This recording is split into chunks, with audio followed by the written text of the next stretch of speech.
Okay, yes, again, 2005 Beneteau 473. This one's a little better condition than the one we saw earlier.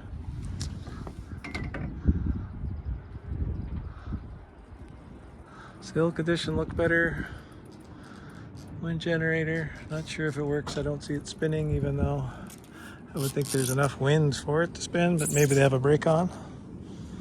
Spinnaker pole on one side. Got some extra stainless steel plates up near the anchor. Got a dual anchor arrangement.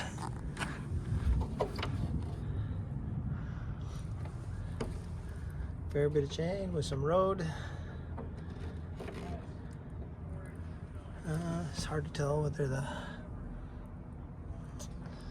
road is tied to the one anchor or the other, but it's nice that the windlass is tucked underneath. Got a remote control.